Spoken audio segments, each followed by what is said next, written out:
What's up YouTube, Dale here from Zephyr, and today I am bringing you an update to Black Rose Dragon. That's right, so this is a deck that I've been really enjoying, bouncing back and forth between Modern and Genesis. Kind of gives you the nice feel of both, because it doesn't take that big of a change to adapt it for Modern in comparison to Genesis and vice versa. Some of your side deck options might change depending on your point allocation. Some of your hand interaction options might change again depending on the point allocation. And then you could include some link monsters just to give you a bit more of a balance. But honestly, I still kind of keep it synchro focused, and I think it works really nicely. I'm just going to dive headfirst into the Pro file, show you what we've got, and explain why we've got it. So please smash that like button, hit that notification bell, and subscribe so you don't miss out on any more upcoming content. Starting off with our Rose Dragons. So with the Rose Dragons, you're going to want to max out on the Rose Dragons of your choosing, mainly being your core cards. So you've got your 3 of your Red Rose Dragon, then you've got 3 of your White Rose Dragon. Now, I keep bouncing back and forth with the White Rose Dragon, and what I mean by that is that there were times where I was like, White Rose Dragon is probably the worst, and then there's times where I'm like, actually, White Dragon is probably the best one. For the pure fact that this just gives you that ability that if you do start off with Red Rose or you start off with Rocks Rose and it does get interacted with, you have an extender that can then start getting you into some of your Synchro plays. The biggest downside is they're all dragons, so you can't get into your Bramble Rose unless you already have the Black Rose Garden already face up on the field, and then everything becomes plants. But still being able to get into just any Synchro level 7 that you want to, bar Bramble that has a specific tuner requirement, does start opening up the door to then start triggering additional effects. And the way that this works out nicely is Rocks Rose is your ideal starter. So 3 Rocks Rose, as this is your ideal starter, this will get you into either your extender in the form of your Basil Rose Shoot, or of course it will get you into your Black Rose Garden. So I'm just going to put these all there. You are going to be playing 3 Black Rose Garden, just keep that in mind. But I'm just trying to show you everything in one go. But the idea behind this one is your Rocks Rose grabs you your Black Rose Garden. The Black Rose Garden can get you your White Rose Dragon. If you've already got your Black Rose Garden, you go for the Basil Rose Shoot, which gives you the extender that you might want to use. You can use Frozen Rose that you can search off the back of the Red Rose Dragon. I felt that it was just a brick too many, and I decided to cut that out because there are some other engines that I'm playing in this deck to kind of help extend its plays that little bit further forward.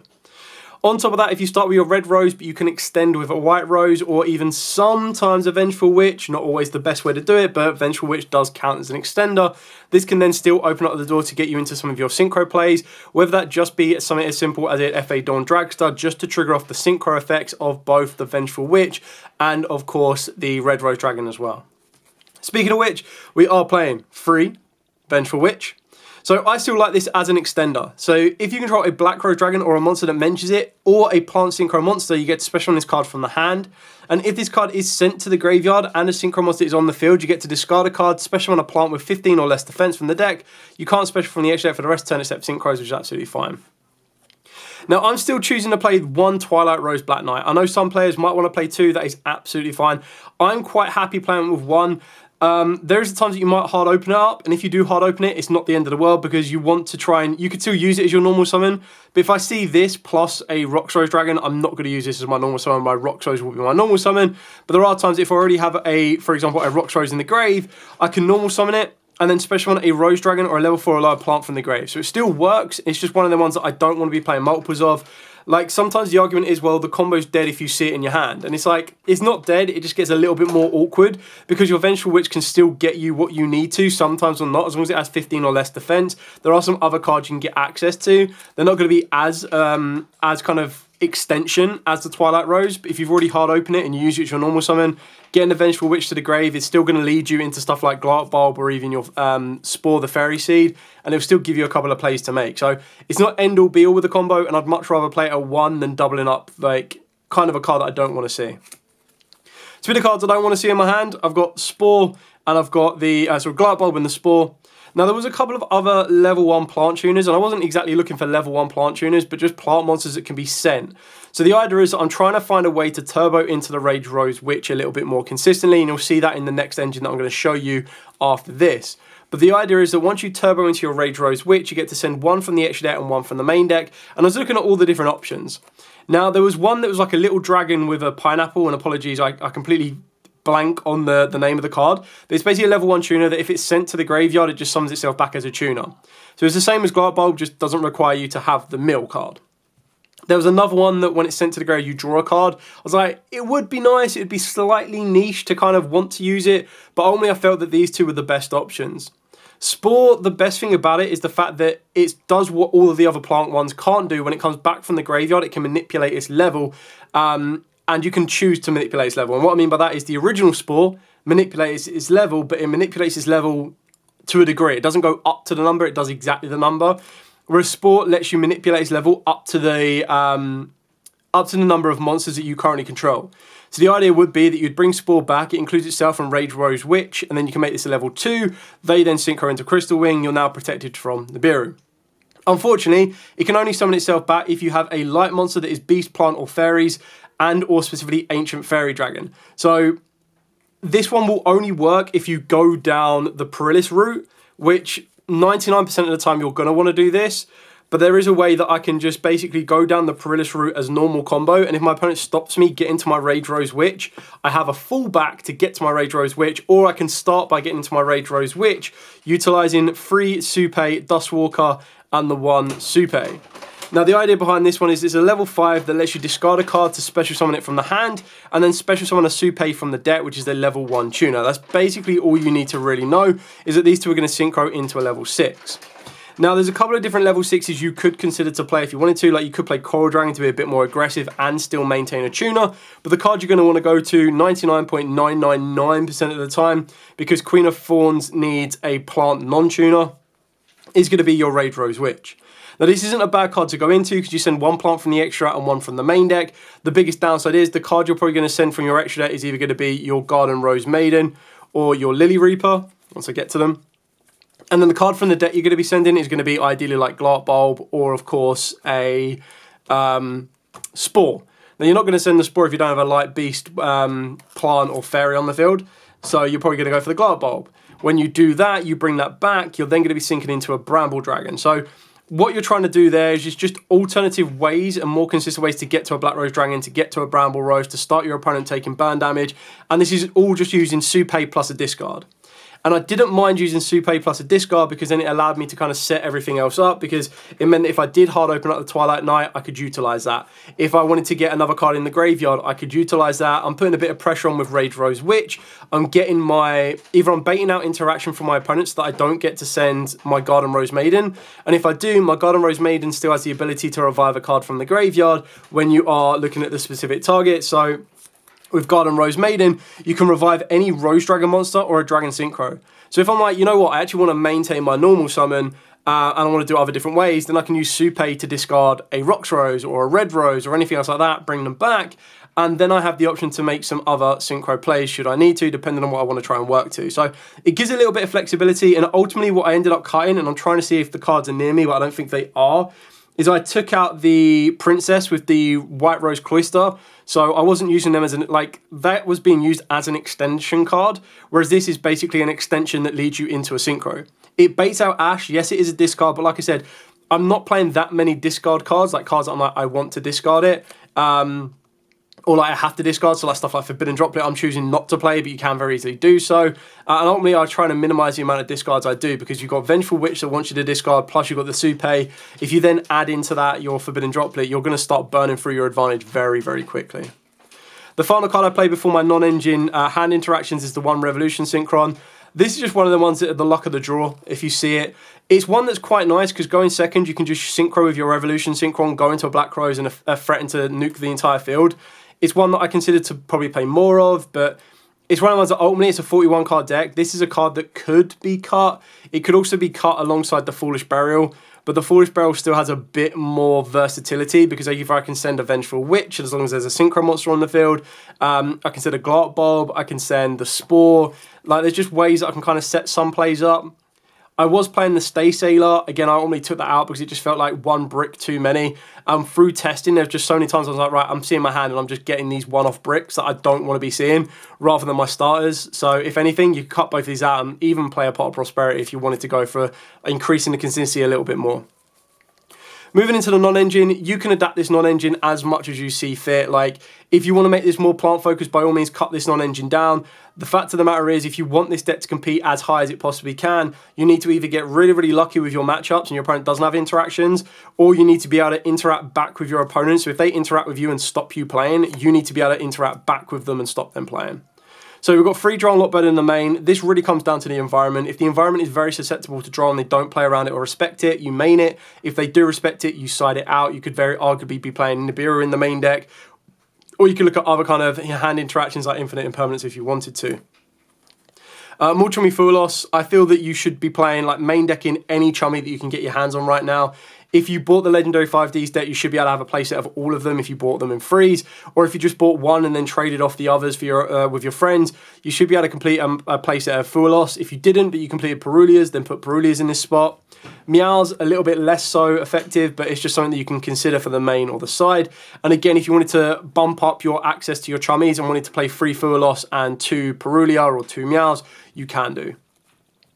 I decided to go with 3 Bystials. What I liked about this is that it can extend my field. Like, I'm not going to be able to synchro that heavily with some of my monsters, but when you do take into account that the Twilight Rose can manipulate certain plant levels, and then you've got your Red Rose and Rock Rose, which are also going to be level 3 tuners, you could start opening up the door to some synchro level 9s, but more times than not, I'm just using these as a hand interaction. I could very easily play DD Crow, which might give you a bit more versatility depending on the type of matchups you're in. But this one was just to give a bit of respect to Mitsurugis and Yummies running around. I was like, these can actually still put in a lot of work and can really be disruptive to your opponent. So as a hand interaction, it was a good option to utilize. 3 Ash Blossom, pretty straightforward on that one. 2 Ghost Bell. The reason I went with 2 Ghost Bell is I went with 2 Ghost Bell and I went with 2 Forbidden Chalice. Now, I quite like the idea of Chalice right now for the pure fact over Infinite Impermanence, because there's so many turn 0 interactions from your opponent, like Holly Sue, Arfulion off the back of Firemina, even Azuna, that I felt that Forbidden Chalice was probably a better option than Imperm. And what I also liked about Forbidden Chalice is a lot of people wait for you to commit to the field. Once you commit to the field, they don't need to worry about Imperm, and you're like, right, okay, cool, try to make your play, they try to trigger an effect, and you go, cool, chain Forbidden Chalice, and they're like, oh, okay, I kind of didn't read it. So I quite like the idea of maybe playing Forbidden Chalice at 3, but I also quite like the reason that I've got Ghost Bell in here is mainly to deal with Dracotel, because not so much, like Sting can be annoying, so can Horn, but you can play some of your cards in defense. But Flame can also be really annoying, because if Flame stops your Black Rose Garden, it then makes it a little bit trickier for you to kind of continue to extend your plays and start to put a ticking clock on your opponent with a little bit of burn damage should you destroy a Black Rose Dragon. So ultimately, these are kind of like a counter protection. It also helped me protect against Bystials and DD Crows and everything else in betweens, but you adapt it to the environment. If your environment does not have any effect against Ghost Bells, you put them in the side, you'd go for 3 Forbidden Chalice, you could put 2 Nibirus in the main deck if you wanted to. Like, there's flexibility to it, and again, if you are considering for Genesis, I highly advise Forbidden Chalice. I think Forbidden Chalice in Genesis is actually a really good option. And the whole idea behind this one, yes, there are some cards that I don't mind having in the graveyard, but I didn't want to be utilizing Forbidden Droplet and just burning away a lot of resource when I was trying to deal with an Arfulion. Because technically, if you're trying to deal with an Arfulion or an Azuna or a Holly Sue, I don't want to use Forbidden Droplet to send the monster I currently have on the field that my opponent is targeting or trying to interact with. Like, I want that monster to still be there, ultimately, so I don't really want to be sending it. Anyway, moving on to the extra deck. So for the extra deck, we do have 2 Black Rose Dragon. I actually really do like these. My only disappointment with these is the fact that and it sounds really bad, but like the fact that you didn't get the option of the promos to become a Starlight Rare would have been really cool, because I would have loved to have seen this artwork in Starlight Rare. Same for the Blackwing Dragon and the Stardust, but still really, really like this one. I like the alternative art of Black Rose Dragon as well. Like, I think all of the artworks of Black Rose Dragon, even Moonlight and Ruddy Rose, all look amazing. Speaking of which, one that I haven't mentioned yet, 2 Bramble Rose. What an awesome card. Like, this is basically just Black Rose Dragon in attack mode. Like, this is so incredibly good. Looks absolutely amazing. And before everyone asks as well, that I always get asked this question, the border sleeves came from Mana Moon, and the sleeves that I use on the back are the OCG Synchro sleeves. I just think they look really cool. I've gone with the one, Black Rose Moonlight. You don't have to play this. This is one of the flex spots if you want to play like Jinjurishi, or if you want to play like another level 11 like Psychic M Punisher. You have complete flexibility to change it as you see fit. I just quite like this as an option to play to make off of a Revolution Synchron. For the other level 7s, I play the one, FA Dawn Dragstar. This kind of like bounces in and out. It's a card you could end your field on, but usually more times than not, when you're in a position to end, you're only going to end on 1/7, and you're either going to be Bramble or FA Dawn Dragstar, and more times than not, I'll go for the Bramble, even though I can't protect against spells or traps, but at least with the Bramble, I'm going to put a ticking clock on my opponent, unless they have a field breaker, which maybe if I'm going, like if this is game 2, then maybe I consider the FA Dawn Dragster instead of the Bramble. 1 Perillis as your plant, and then for the 6 of the plant, I've got the 1 Queen of Thorns. So each player must pay 1,000 life points to normal or special summon a non-plant. This just, again, just adds a ticking clock to your opponent. So if you do get a little bit greedy and don't respect Nibiru, or you want to try and play around Nibiru, or through Nibiru, or anything else like that, ending on a Queen of Thorns plus a Bramble Rose really does start to hurt your opponent, because they then start having to pay 1,000 life points every time to normal or special. And then on top of that, every time they activate an effect, they're going to be taking 600. Keeping in mind that by the time you've got Bramble and by the time you've got Queen of Thorns, the chances are you have Black Rose Garden face up on the field. So you're 1 tag out of your Bramble Rose Dragon into a Black Rose Dragon away from then nuking that entire Black Rose Garden and then burning your opponent for 2,400 at least, considering you definitely have 1 plant in the graveyard with Bramble, not to mention any other plants you might have in the grave will add another 100 life points to it as it goes. So very easily, you can kind of like burn your opponent out. Not that I want this to be the way of the win con, because this deck can still do really, really well. Like Bramble Rose attack, Black Rose just clearing the field, I think is really, really good, but kind of give you an option to think about. For the 6s, I've got 2 Rage Rose Witch. Absolutely love this card. I think it's a really, really nice looking card as well. It basically is like a Keys Art merged with Black Rose Garden, in a sense, if you were to kind of look at it that way. Really good card. And remember that this one and Bramble also have graveyard recursions. So this one is if a card or card you control on the field is destroyed by card effect while it's in the grave, you special summon it. Keeping in mind that the most important effect of this one is plant monsters you control cannot be destroyed by card effect. So when you combat that off with your Black Rose Garden, all of your monsters become plants anyway. Or all monsters on the field become plants, which can make it really awkward for yummies. And then Bramble has the ability to banish it from the graveyard to then special summon a level 4 or lower plant tuner from the grave. Then for the final like low-level cards, before I go back to the high-level cards, we've got the 1 Lily Reaper. Now this one is usually or mainly in here for its graveyard effect, that while this card is in the grave, except during the damage step, you can banish this card from the graveyard to send a monster on the field to the grave of attack less than or equal to the difference in your life points and your opponent's. And this happens if your opponent takes any effect damage. So Bramble Rose, basically. And then the Garden Rose, pretty much already mentioned this. You're just going to send it, and this is going to be used to banish from the grave to bring back a dragon or a Rose Dragon. A dragon that I sometimes like to bring back, depending on how greedy I'm feeling, is the Crystal Wing. So there might be a time I want to sink this off into a Jinjurishi and then bring it back. But I'm actually not planning to do that with this particular build because I'm not playing the Jinjurishi. If anything, I might work my way into a Arms of the Gen X Return 0, which I'll show you in a second. But more times than not, this can just be one of them ones that if they get rid of the Crystal Wing and they're safe, I can just go Garden Rose Maiden and bring it back. My biggest disappointment with Garden Rose Maiden is that it's a dark. I really wish it was like an earth or a wind, and then they can't get bestialed, but, you know, to each their own. And then for the last level 10s, I've got the 1 Arms of the Gen X Return 0 and the 1 Chaos Angel. Now, as you make your plays through the Arms of the Gen X Return 0, you should be able to set yourself up with the ability to negate Earths, Fires, and Darks. Sometimes you can also set yourself up to negate lights as well, which is really, really important. So this one lets you negate up to a number of different attributes in the graveyard per attribute. So what I mean by that one is if you've got a fire in the graveyard, you can negate a fire monster effect. At the exact same turn, you can also negate a dark, you can also negate a light, but only once per attribute that you have in the graveyard. So if you were able to get a water in the graveyard, for example, you can negate 1 water, and then in the exact same turn, you can also negate whatever other different attributes you have in the grave, which is really cool. Chaos Angel is Chaos Angel. Make it, and then being able to make sure that all of your monsters can't be destroyed by battle. Not to mention that your plants can then not be destroyed by card effect. It just makes it a really weird field state for your opponent to try and deal with. And then with lights, all of your Synchro monsters are unaffected by your opponent's monster's activate effect. So it just becomes one of these ones that really does cause your opponent a lot of issues to try and get past your field, because they become pretty much mini towers, which is really, really cool. So that's it for the entire main deck and the extra deck. I'll show you my demo side deck as well. You can kind of adapt this to your environment and adapt this as the play style that you prefer to go for.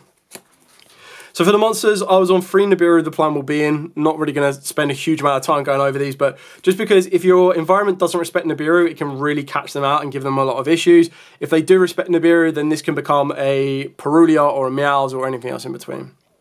The other monster I've got is 3 Retaliating Seed, just because I really do not like the Dracotal matchup. It's not ideal to have this on your field because you want your graveyard as well, but you're 1 normal summon away from turning that into a Black Rose Dragon. So if your opponent has put like a less optimal field together because of the threat of Retaliating Seed or because Retaliating Seed is on the field, it checks your opponent's value mana. It also then allows you to go, cool, normal summon any level 3, sync it off, go into Black Crows, and then threaten to nuke the entire field, and then pressures them to go that little bit further. So gives and takes. It's entirely up to you whether you play this or not. Sub it out again. Quite like the Nibiru, they can become the third Ghost spell. Ghost Ogres, heck, if you really want to. It gives you a bit more flexibility. And then for the spells, I've gone with 3 Dark Rule and No More. Like, literally just go Dark Rule, No More, Black Crows is your own way of going Dark Rule of Raigeki or Dark Ruler evenly kind of thing. I'm not completely sold on how effective Dark Ruler is right now, this format. It's probably more of a Genesis style card. But the idea is that, you know, your opponent really will struggle to interact with it. You're not going to want to use it against Dracotel, which is why I'm playing Retaliating Sea and then another card in this side deck as well directly for like Dracotel, but then it branches off to interact with other decks as well. But ultimately, adapt the side deck to your environment and what you have access to. 3 Grave Queen Inscription, kind of check cards that want to move cards from the graveyard, activate card effects in the graveyard, and then special from the graveyard. Again, remember, you need to adapt this depending on what you're facing and what you plan to do. Because if you stop yourself from banishing from the graveyard, Garden Rose Maiden's not going to be effective for you, so you need to make sure you don't send that. If you say they can't activate card effects in the graveyard, remember, you won't be able to use your Glart Bulb, you won't be able to use your Red Rose Dragon, you won't be able to use like the White Rose Dragon, so you need to think a step ahead. And you'd only be putting this in here if you felt that going first, skipping your opponent's turn was going to be effective for you. Otherwise, I would highly advise some of these other cards that I'm about to show you. So these are some other cards I've considered and these other cards that I'm going to be looking into anyway. But I feel another good option for going first with this deck is Gravity Collapse. The issue with this one is not so much that your opponent knows what you're going to have, but it's just one of these ones that you do need to kind of take into account, that you can kind of skip their turn a little bit. And the fact that they can't summon until the end phase does make it a little bit awkward. But it means that if you activate this one, your opponent would need to normal summon Mululu or normal summon Lucias. And if they do that and you go, cool, Gravity Collapse, you send a face-up Synchro you control to the grave, and then you negate the summon, which is really, really important. More so for Mululu than Lucias, but negating either of them is still going to be very, very good. It means, and your opponent can't change, there's a counter trap. Once that happens, it skips them straight to the end phase.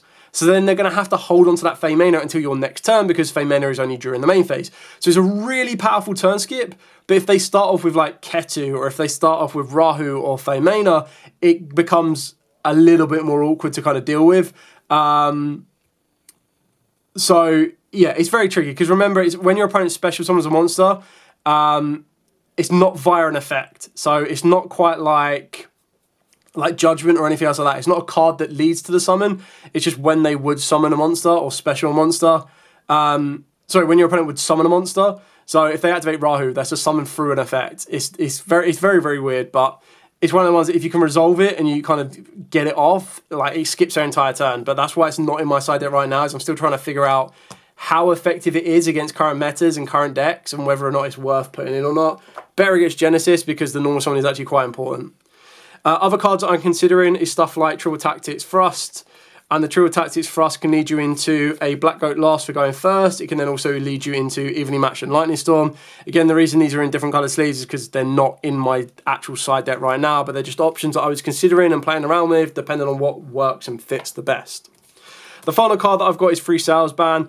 The idea behind this one is I go first, I activate Sales Ban, call Feymena. They are then forced to use Feymena. They can't use Feymena as a hand interaction against me. I can also call K9 Azuna, which then means they can't use Azuna at all, because then it means that even though I'm activating cards from the hands or anything else like that, I wouldn't have activated anything in my hand or graveyard by the time I activate this card. Going second, it can also be quite useful as well, because I can go, cool, go second, activate Sales Ban, call Rise Detonator, if they have that on the field, but very, very rarely. I can call Murakumo, I could call Yummy Snatchy, and it forces them to use that Snatchy then and there, otherwise it's locked down for the entire turn. I can call Herald of the Art Light.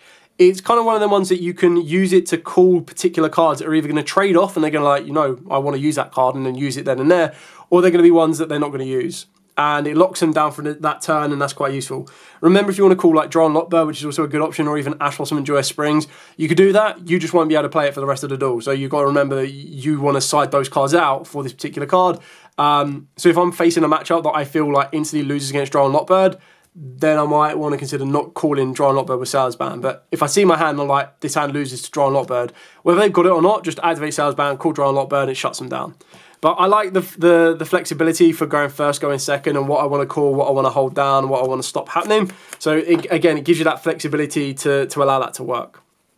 Anyway, that is it for the entire profile update. A couple of different changes that I want to be trying out. Something else I wanted to kind of give it a go at. I really do like Black Rose. Like, I like all of the kind of the 5D era. Like, Blackwing is not that I don't like Blackwing, but it's probably one of the decks that I've played the least. I love Synchrons. I think the way that Synchrons work is really, really cool. I do like Earthbounds. I really like TGs as well. Like, when TGs got support like a couple of years ago now, it's crazy. I was really excited about that. There's just like a load, like even the Nordics are really cool. Just the whole 5Ds there. Red Dragon Archfiend, Power Tool Dragon, Ancient Fairy Dragon, like all of that stuff is really awesome. So Black Rose is just one of the ones that I think looks the best. Like a Rose Dragon brought to life is just, it looks incredible. But it's something that I really do like to play around with. And like I said, being able to use it in Modern, and if I don't feel that the format is right for it in Modern, I can very easily shift it to Genesis without having to spend like huge amounts of money or change a huge amount is really, really cool. Anyway, thank you so much for watching. Don't forget to like, comment, subscribe, share. Any questions at all, comments down below. More than happy to answer it as always. But for now, stay safe. And of course, happy dueling.